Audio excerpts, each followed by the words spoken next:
Monsieur le conseiller présidentiel Sergiu Nistor, Mesdames et Messieurs les ministres, Mesdames et Messieurs les ambassadeurs et les représentants de corps diplomatiques, Mesdames et Messieurs les recteurs, les représentants des universités du monde entier, Monsieur le Président de l'AOF, Sorin Câmpeanu, Monsieur le recteur de l'AOF, Slim Halbouz, Vos Excellences, invités distingués, bienvenue à l'Assemblée générale de l'Agence universitaire de la francophonie, bienvenue à l'Université Polytechnique de Bucarest. C'est un grand honneur pour moi, pour l'UPB et pour la Roumanie, d'avoir le plaisir d'organiser l'Assemblée générale de l'AOF ici, à Bucarest, dans notre université, l'université technique la plus ancienne, la plus grande et la plus prestigieuse de Roumanie, et l'une des plus représentatives de ce parc du monde. Je tiens à remercier l'Agence universitaire de la francophonie d'avoir choisi l'Université Polytechnique de Bucarest pour organiser le premier événement de ce type dans une université et la première assemblée générale de l'AOF en Roumanie. Je le répète, c'est un grand honneur d'avoir l'occasion de transmettre dans le monde entier, à plus de 1000 universités, notre message à la grande famille de la francophonie. Je tiens à remercier tout particulièrement à son Excellence, Monsieur le Président Klaus Werner Iohannis, Président de la Roumanie, de nous offrir l'honneur d'organiser l'Assemblée générale sous le haut patronage de son Excellence. C'est une manifestation qui vise non seulement à cultiver les valeurs de la francophonie, déjà si bien renforcées chez nous, mais aussi à trouver de nouvelles solutions pour atteindre la francophonie dans l'espace éducatif et professionnel. Je remercie toutes les personnes présentes, que ce soit à distance ou en présentiel, d'assister à cet événement. C'est aussi une joie et un privilège de vous accueillir à l'événement de la Semaine de la francophonie scientifique. Je remercie les distingués invités pour leur participation et pour l'énorme contribution qu'ils apporteront, j'en suis convaincu, tout au long de l'événement. Avec l'événement de cette semaine, nous célébrons la continuité, la solidarité et la coopération entre les universités et les institutions francophones du monde entier. Nous croyons qu'ensemble, nous pouvons construire davantage dans le domaine de l'éducation et ensemble que nous pouvons obtenir des résultats ayant un impact scientifique. C'est précisément pourquoi la Roumanie, c'est un motif en plus, en Roumanie c'est une promoteur active de la francophonie dans la région, et je dis direct, la langue française et la culture française et francophone contribuent massivement à la modernisation du roumain. Mesdames et Messieurs, nous traversons actuellement une nouvelle période compliquée. Nous sommes encore en plein milieu de la pandémie et il s'agit d'un sujet d'actualité partout dans le monde. Cependant, cette pandémie nous a permis de tirer des enseignements sur le rôle des universités en général.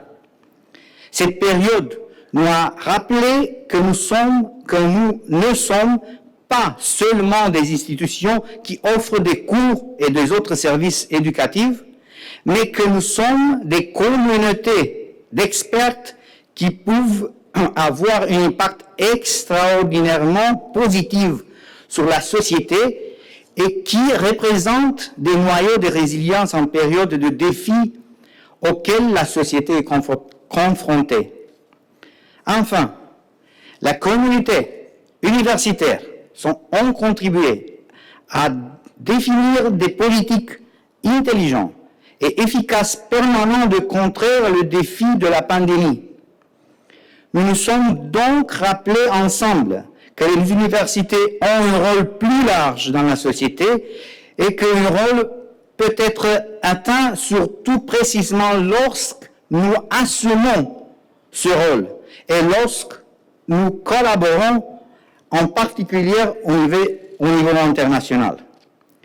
Et c'est précisément laquelle agence des universités francophones excelle.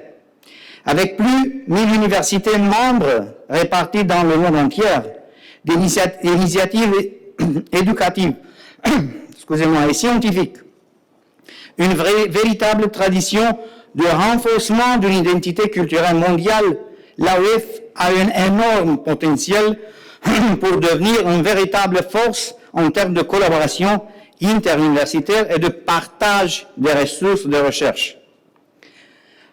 À l'occasion de cette première semaine de la francophonie scientifique, nous espérons commencer à construire une tradition d'un événement qui réunira les meilleures solutions et pratiques cultivées parmi les universités francophones. Grâce à cet événement, nous rassemblons les réflexions les plus importantes sur la francophonie scientifique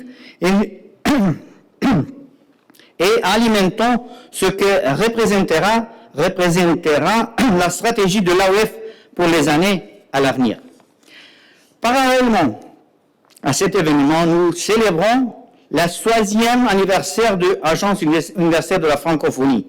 Nous célébrons ainsi la francophonie mondiale avec un ensemble d'événements particuliers, du concours d'entrepreneuriat étudiant à la première du travail prolifique de personnalités du réseau francophone.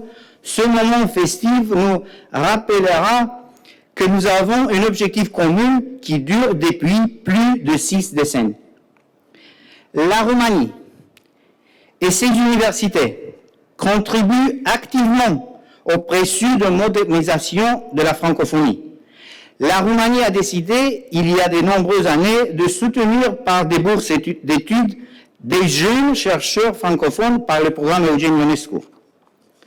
Cette dernière année, l'Université Polytechnica de Bucarest amène plusieurs actions ensemble sous le dôme de l'AOF et je suis heureux de pouvoir annoncer aujourd'hui que l'Université Polytechnica de Bucarest a lancé le programme de bourse doctorale Petrache Poenaru destiné à soutenir les jeunes chercheurs de la grande famille de la francophonie. Petrache Poenaru, c'est ancien recteur de l'Université Polytechnica de Bucarest, créateur de premier stylo ici à Polytechnica et breveté à Paris. Ainsi, l'Université Polytechnica de Bucarest lance aujourd'hui une nouvelle étoile dans la future constellation de bourses roumaines dédiée à la francophonie, constellation qui a au cœur le programme gouvernemental Eugène Ionescu.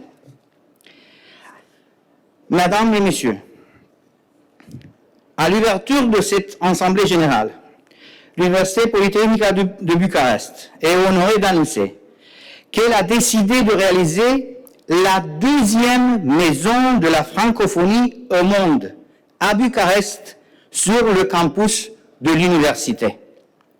La maison de la francophonie de Polytechnica de Bucarest, c'est là l'endroit où les francophones du monde entier pourront se rencontrer pour diffuser la culture scientifique francophone et développer mobilité étudiante francophone en Europe centrale.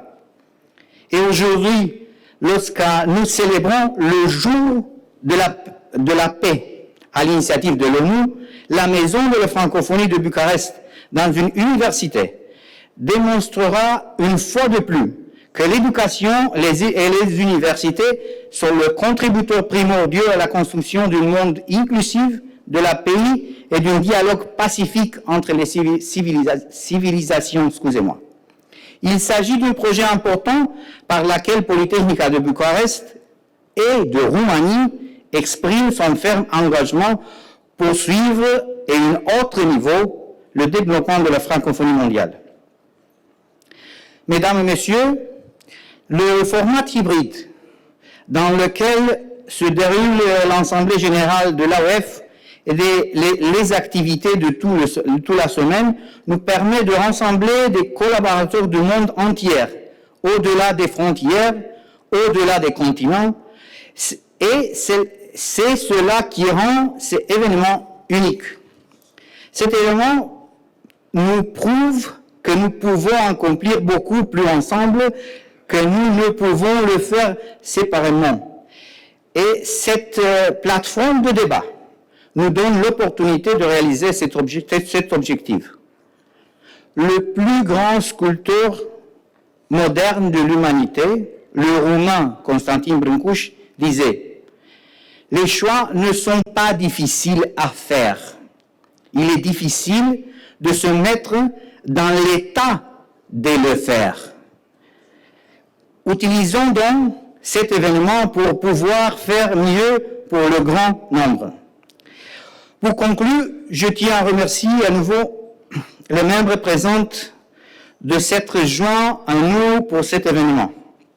Et enfin, je voudrais remercier mes collègues Sorin Câmpeanu et Slin Halguz pour avoir une idée exceptionnelle d'organiser pas seulement une simple assemblée générale, mais également une semaine consacrée à la francophonie mondiale et scientifique.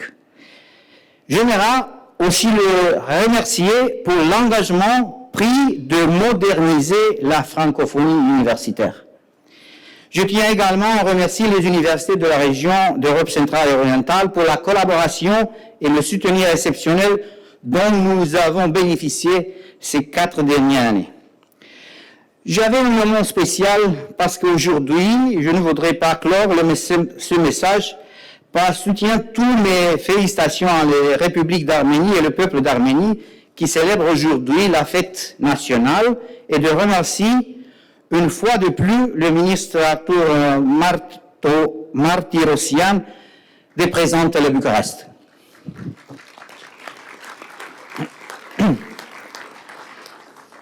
Mesdames, Messieurs, parce que nous sommes au centre de la pandémie, nous avons de chance, beaucoup de problèmes, beaucoup de ministres décident de venir.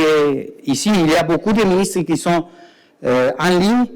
Mais enfin, je veux remercier spécialement les ministres qui sont présents ici avec nous, les personnalités qui sont présentes avec nous ici. Et avec le ministre d'Arménie, c'est avec nous, Monsieur Jean-Laurent Sissa Magalé, le ministre d'Enseignement supérieur de recherche scientifique et innovation technologique de Centrafrique. Son Excellence Madame Delphine Emmanuel Adouki, ministre d'Enseignement supérieur de recherche de Congo. Son Excellence Madame Erudice Monteiro, secrétaire d'État d'Enseignement supérieur de Cap-Vert. Son Excellence Madame Noumou Miskiewicz, vice-ministre de l'Éducation et des Sciences de Géorgie. Son Excellence Monsieur Amadou Keïta, ministre d'Enseignement supérieur et de recherche de Mali. Son Excellence Monsieur Mamadou Djibo, ministre de l'Enseignement supérieur et de recherche de Niger. Merci. Son Excellence Monsieur Mamadou Ganaboukar, secrétaire d'État d'Enseignement supérieur de recherche et scientifique de Tchad. Son Excellence Monsieur Ihou Wateba, ministre de l'Enseignement supérieur et de recherche de Togo. Monsieur Geoffroy Montpetit, l'administrateur de OIF. Monsieur Abdelhamid Rahman Baba Moussa, secrétaire général de la Confemen. Madame Luisette René Tobi Eden Nedi, secrétaire général de la Confeges. Et Monsieur Jean-Éric Paquet, directeur général de la recherche et innovation de la Commission européenne.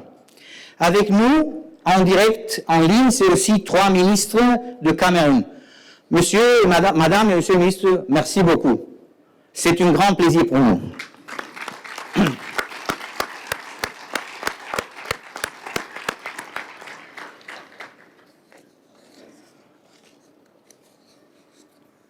J'espère que votre séjour, ainsi la participation de ceux qui l'ont regardé de chez eux, sera aussi agréable et productif que possible.